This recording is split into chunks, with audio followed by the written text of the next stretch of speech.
Okay, so this is how you're going to install the Smart KPL. The first thing you want to look for is a starter wire that starts your car. So it's the wire that goes to your car's starter. And when you find this wire, what you do is you're going to cut the starter wire. You're going to cut it. And you're going to do that first.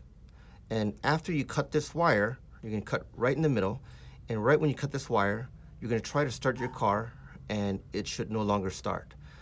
And if that's the case, then you have the correct wire. So once you cut this wire, you now have two ends. You have an end from this way, and you have another end that goes this way, right? Because you cut it. All right. So what you do is really simple. You connect one end of the wire to the black wire, and the other end to the blue wire. Don't worry about getting mixed up. It doesn't matter which one goes to which side. Just connect one end of the cut wire to either blue or the black one, and the other end to the other one. And that part is done. The next thing you do is you look at these wires here. Now these wires, this one here, the red one, goes to positive 12-volt constant power, 12-volt constant, or directly to the battery. These two wires here, these two black wires, goes to constant ground, constant negative ground.